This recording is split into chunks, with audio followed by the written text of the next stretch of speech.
નમસ્કાર ખેડૂત મિત્રો, અમારી ચેનલમાં તમારું હાર્દિક સ્વાગત છે। આજે આપણે આ વિડીયોમાં 2026ની નવી સરકારી યોજનાઓ વિશે જાણીશું। હવે મળશે 20 લાખની સહાય। દેશમાં ચાલી રહેલી વિવિધ યોજનાઓ દ્વારા ગરીબ અને મધ્યમ વર્ગને લાભ આપવામાં આવે છે। આ માટે ભારત સરકાર દ્વારા યોજનાઓ ચલાવવામાં આવે છે, જેમાંથી એક પ્રધાનમંત્રી મુદ્રા યોજના છે। આ યોજના વિશે આજે એટલે કે 23 જુલાઈ 2024ના રોજ નાણામંત્રી નિર્મલા સીતારામણે સંસદમાં બજેટ રજૂ કરતી વખતે મુદ્રા લોનને લઈને મોટી જાહેરાત કરી હતી। આ લોનની લિમિટને વધારી દેવામાં આવી છે। જાણો આ લોન માટે શું અપડેટ અને નવી જાહેરાતથી કોને તેનો લાભ મળશે।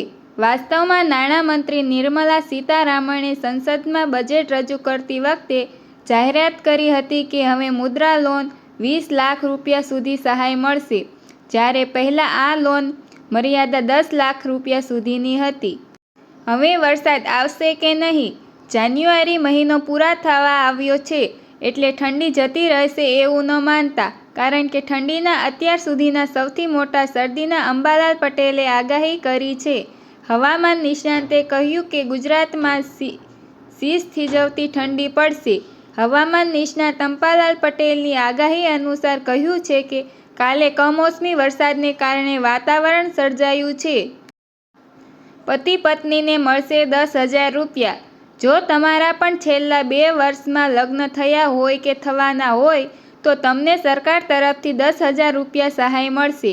કુંવરબાઈનું મામેરું સહાય યોજના અંતર્ગત કન્યાને 10,000 રૂપિયાની સહાય આપવામાં આવે છે, જેમાં તમારે એક ઓનલાઈન ફોર્મ ભરી જરૂરી ડોક્યુમેન્ટ અપલોડ કરવાના રહેશે, જેમાં કન્યાનું આધાર કાર્ડ, લગ્નનું પ્રમાણપત્ર, સ્વઘોષણા પ્રમાણપત્ર અને કન્યાના બેંક પાસબુકની નકલ વગેરે ડોક્યુમેન્ટ અપલોડ કરી અરજી સબમિટ કરવાની હોય છે। જ્યારે થોડા સમય બાદ તમારી અરજી મંજૂર થશે ત્યારે આપેલ બેંક એકાઉન્ટ નંબરમાં 10,000 રૂપિયા જમા કરવામાં આવશે। માત્ર ₹850માં 4 દિવસ આખું ગુજરાત ફરો।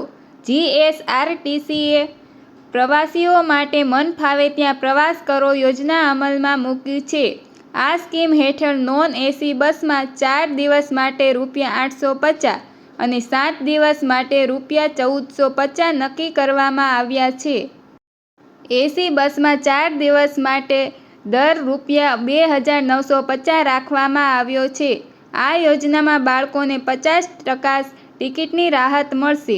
પ્રવાસીઓ દ્વારા દ્વારકા અને સોમનાથ જેવા સ્થળોએ અમર્યાદિત મુસાફરી કરી શકાશે। બુકિંગ માટે મુસાફરોએ નજીકના જીએસઆરટીસીના ડેપોમાં સંપર્ક કરવો। લોન માફ મળશે લઈને મોટા સમાચાર। ગુજરાતના ખેડૂતો ઉપર સહકારી, ક્ષેત્રીય, ગ્રામીણ બેંક અને કોમર્શિયલ બેંક સહિતના કુલ 1.14 લાખ કરોડ જેટલું દેવું છે। મધ્ય પ્રકારે બેંકોમાં કુલ 55.77 લાખ જેટલા ખાતામાં ખેડૂતોને ધિરાણ આપવામાં આવ્યું છે। અનેક રાજ્યોના ખેડૂતો ઉપર સરકાર દ્વારા દેવું માફ કરવાનો નિર્ણય લેવામાં આવ્યો છે। આ મામલે નાણાં મંત્રાલય દ્વારા એક જવાબ આપવામાં આવ્યો છે। જાહેરાતમાં ગુજરાત સહિત વિવિધ રાજ્યોમાં ખેડૂતો પરના દેવાની માહિતી આપવામાં આવી હતી। હાલમાં જાન્યુઆરી મહિનો ચાલી રહ્યો છે અને આ મહિને નવી લોન માફીની પ્રક્રિયા ચાલુ હોય છે, ત્યારે ખેડૂતોને 0% વ્યાજે લોન આપવામાં આવે છે। કેન્દ્રીય બજેટ 2026 શરૂ। કેન્દ્રીય બજેટ 2026 હવે બહુ નજીક આવી ગયું છે। નાણામંત્રી નિર્મલા સીતારામણ 1 ફેબ્રુઆરી 2026ના રોજ સંસદમાં તેમનું બજેટ રજૂ કરશે। આ ખાસ વાત એ છે કે ઓછામાં ઓછી કાર્યક્રમ પહેલાં બજેટ રજૂ કરવામાં આવશે। આ તેમનું સતત 9મું બજેટ ભાષણ હશે, જેને લઈને દેશભરમાં ઉત્સુકતા જોવા મળી રહી છે। 27 જાન્યુઆરીએ સર્વપક્ષીય બેઠક યોજાશે અને બજેટ પહેલાં 27 જાન્યુઆરીથી સંસદના બજેટ સત્રની શરૂઆત થશે। પીએમ કિસાન યોજનાનો 22મો હપ્તો લેવા ખેડૂતો માટે મહત્વપૂર્ણ માહિતી। રજીસ્ટ્રેશન કરાવવું ફરજિયાત છે। કેન્દ્ર સરકારે પીએમ કિસાન યોજનાનો 22મો હપ્તો લેવા ખેડૂતોને રજીસ્ટ્રેશન કરાવવાનું કહ્યું છે. ખેતીની વિવિધ સરકારી યોજનાનો લાભ લેવા ખેડૂતોને રજીસ્ટ્રેશન કરવું ફરજિયાત છે, જેમાં ખેડૂતોને 11 અંકનો એક નંબર મળે છે.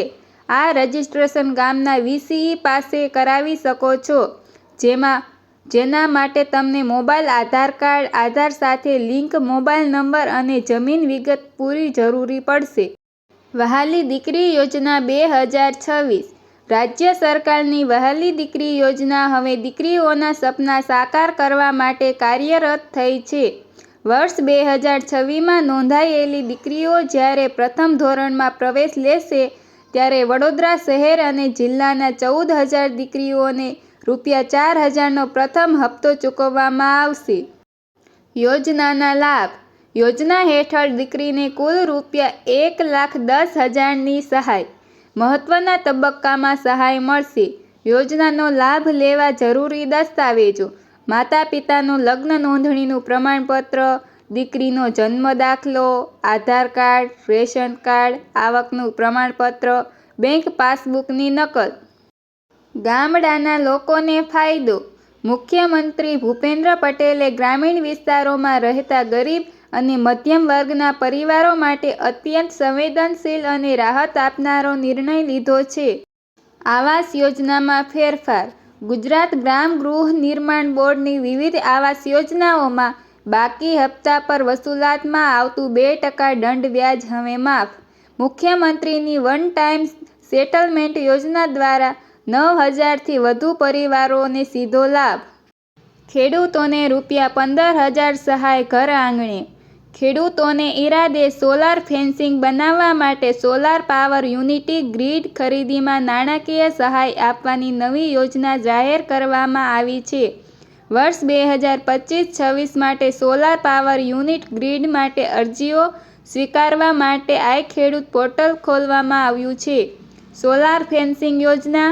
વર્ષ 2025-26ની જોગવાઈ મુજબ નાણાકીય લક્ષ્યાંકની મર્યાદા પૂર્ણ થતાં અરજીઓ બંધ કરવામાં આવશે. સહાયની રકમ. કુલ ખર્ચના 50% અથવા વધુમાં વધુ રૂ15,000 સુધીની સહાય. રાજ્યના તમામ પાત્ર ખેડૂતોને વ્યક્તિગત ધોરણે લાભ. જો ખેડૂત મિત્રો તમને અમારો વિડીયો પસંદ આવ્યો હોય તો અમારી ચેનલને લાઇક અને સબસ્ક્રાઇબ કરો.